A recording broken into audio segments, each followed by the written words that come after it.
जय जगन्नाथ स्टूडेंट्स स्वागत करुछि रश्मि ट्यूटोरियल को।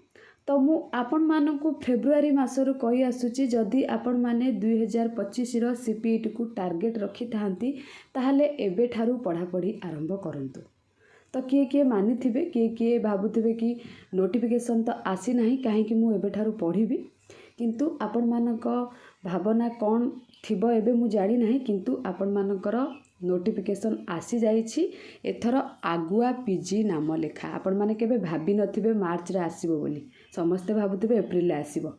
आम एप्रिल ठारू पढ़ापढ़ी करूँ। मार्च 10 रे आवेदन, मे रे परीक्षा। संपूर्ण अपडेट आपण माने वीडियोटी को शेष पर्यंत देखिले ही जानि परिबे।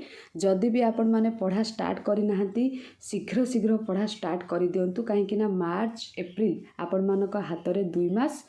लास्ट ईयर आपण माने जो भूल करथिले एग्जाम देइथिले आपण मानकु भल कॉलेज मिली नथिला, काहाकु आदो एडमिशन मिली नथिला, तो आपण माने एबे ठारू मु आपण मानकु कहूची लास्ट ईयर जो भूल करथिले ए वर्ष से भूल आदो करंतु नाही। जदि आपण माने हार्डवर्क करथिले लक साथ देलानी सेटा अलगा कथा, सेही हार्डवर्क टाकू ए वर्ष मध्ये बजाई रखंतु। आ जो माने पढ़ी नाहंती मु आपण मानकु बारंबार कहूची आज ठारू आपण माने पढ़ा पढ़ी स्टार्ट करंतु। भाबंतुनी कि आज तो नोटिफिकेशन आसिला आसंता काली ठारू पढ़िबी, काली राति रो आपण मानकर नोटिफिकेशन आसी सारलानी, तो आज ठारू आपण माने निजर पढ़ा स्टार्ट करि दियंतु। जहाँ भी +3 रे आपण मानकर ऑनर्स थिला तार नोट हो किंबा किछि बुक हो किंबा यूट्यूब रु किछि वीडियो हो, एबे ठारू किछि किछि आस्ते आस्ते जदि 1 घंटा आपण माने आज पढ़िबे, काली 2 घंटा पढ़िबे, तापर दिन 3 घंटा पढ़िबे, एमती सिक्वेन्स हिसाब रे पढ़िबे। एग्जाम बेलू आपण मानकर 8 घंटा 9 घंटा हो जाइथिबो, आउ आपण माने गोटे भल यूनिवर्सिटी रे एडमिशन पाई जिवे। तो सेति पई कहूची आपण माने आज ठारू आरंभ करंतु।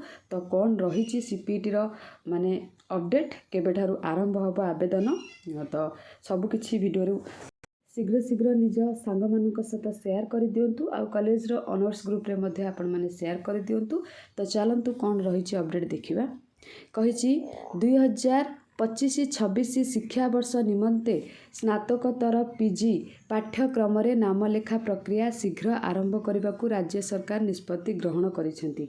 एथिपाई आवेदनकारी मानक पई आसंता मार्च 10 तारिख ठारू कॉमन एप्लिकेशन फॉर्म सीएफ पूरण प्रक्रिया आरंभ हेबो। माने आपण मानकर मार्च 10 ठारू ही आरंभ हेबो। आज आसिक हे गेला 8 तारिख, आ 2 दिन रहिला पीजी पाठ्यक्रम नाम लेखाइबाकू आग्रही थिबा छात्र छात्री मानकू एकक पीजी प्रवेशिका परीक्षा सीपीईटी रे अंश ग्रहण करने पड़ो है। यही परीक्षा रे रखिथिबा मार्क आधार रे ही पीजी पाठ्यक्रम रे छात्र छात्री को चयन करा जिवो। ए कथा तो आपण माने जानिछंती।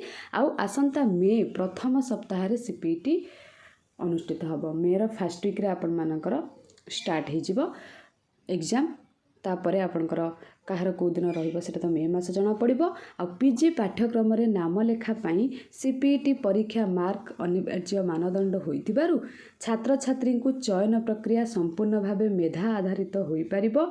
छात्र छात्री भविष्यत और बृहत्तर स्वार्थ को दृष्टि रे रखी उच्च शिक्षा विभाग पक्षरु पीजी पाठ्यक्रम रे नाम लेखा प्रक्रिया को शीघ्र आरंभ करने को निष्पत्ति होइछि। एथि सहित जुलाई 10 सुधा विश्वविद्यालय और महाविद्यालय रे पीजी पाठ्यक्रम आरंभ करने को लक्ष्य धार्य कराई। माने आगरू आपनकर सेप्टेम्बर अक्टोबर को पलाए, एटा ए वर्ष आपण मानकर जुलाई 10 रे क्लास स्टार्ट हबो।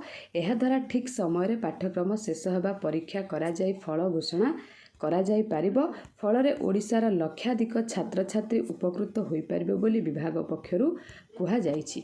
तो आपण माने केबे भाबी नथिबे मार्च रो ए फर्स्ट वीक बेलू आपण मानकर पळा आसीबो बोली पीजी रो नोटिफिकेशन, किंतु आपण माने एटा बिलीव करबा दरकार, हां एटा पॉसिबल हेई पारिबो। सेति पई आपण माने निजे पढ़ा पढ़ी शीघ्र आरंभ करि। तो वेबसाइट रे जते बेले आपण मानकर नोटिफिकेशन शो करिवो मु आपण मानक पई वीडियो नै आसीबी, संपूर्ण भाव रे आपण मानकु बुझाई देबी। सेति पई आपण माने ओरिड हबा दरकार नाही। आ आपण माने केउ माने गत वर्ष पाई जाई छन एडमिशन, आ केउ माने ए वर्ष सीपीईटी को अपेक्षा करिसथि निश्चित कमेंट सेक्शन में कमेंट करंतु। आगो को मु वीडियो नै कि आपण मानक पई नै कि निश्चित आसीबी। Thank you all.